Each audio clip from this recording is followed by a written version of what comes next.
Hey y'all, gonna be a short video. I haven't posted in a really long time, but my fish room slash dining room slash whatever you want to call it is really rough. To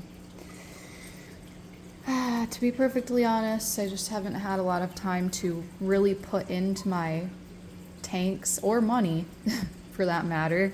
So everything is just kind of here. I'm doing like the bare minimum for the maintenance.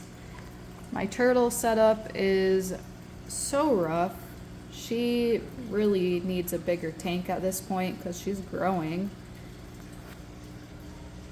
Look how bad that is with the calcium. One of my biggest pet peeves with fish keeping, and it's because I have really hard water, is all of the calcium buildup.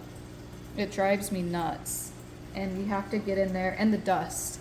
So living in Arizona, my lights collect dust on them. There's just dust everywhere, and plus I have dogs. So dust, dogs, and calcium buildup it just stresses me out, and it is very satisfying cleaning it. You can see my bonsai tree is looking great too. Everything's just gotta fall apart, guys. Sometimes life gets busy and that's what happens, but I pruned my bonsai tree because all the leaves that were on there are dead, and I gave it a soil flush. So we'll see. It could be in a dormant state right now because it's gone through that before and then came back. All the leaves started budding again. So we'll see if that happens again or if it's dead. Stay tuned if you're interested or care. I wanted to show you guys though, I've kind of slowed down with my shrimp sales and everything, of course, because I haven't had a lot of time to invest in it. My weekends are getting eaten up by other things, but I did have one person reach out to me about cherry shrimp, and I said, asking if I had any cherry shrimp, and I do have cherry shrimp, but they're just not like up to the standard that I would like. I have a lot that are just like the wild color brownish in there because I haven't done any type of selective breeding at all. I haven't taken the time to really fish out the lower grade wild type clear shrimp. So I told him, like, yeah, I have some, but I'll just give them to you for free because basically they're cull shrimp at this point, a lot of them. So in exchange, he was kind enough to actually give me some yellow shrimp.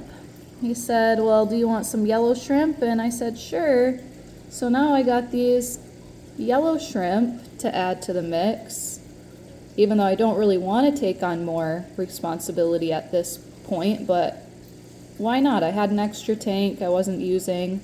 Ooh. So he gave me quite a bit of yellow shrimp, and this is a person who's got shrimp from me before, and they said they're doing really well. He got blues from me. So it sounds like he probably has 3 colors, and now I have 3 colors, so that's pretty cool. And then he also gave me some floating plants, which I never have good luck with floating plants, but it's some Sylvania.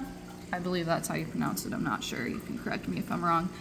But every time I have floating plants, they either melt, like they just dissolve in my water, or my water flow is like too crazy for them and then they die.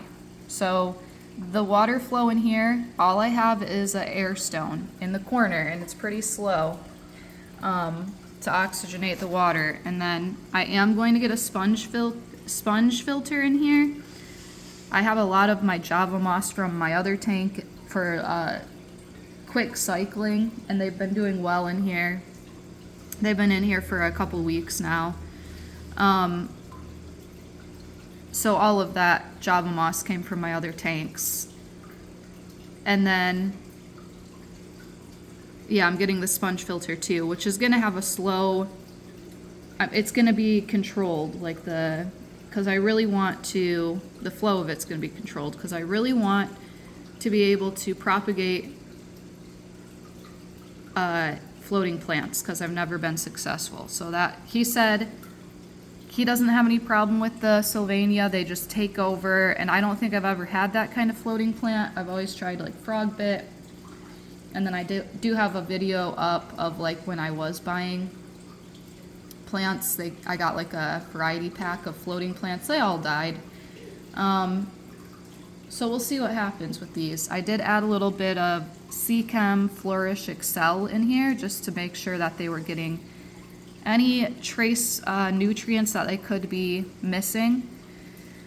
And then of course I got all that Java moss because I put that in there so that, you know, I would have enough beneficial bacteria for them. And the bio load is small for shrimp because shrimp are, that's all I have in here. I don't have any. It's going to be a yellow shrimp, golden shrimp tank. That's it. I'm not going to have anything else in there. But that's all I want to show you guys. Hope y'all are doing well. I'm going to cut it off there. Bye.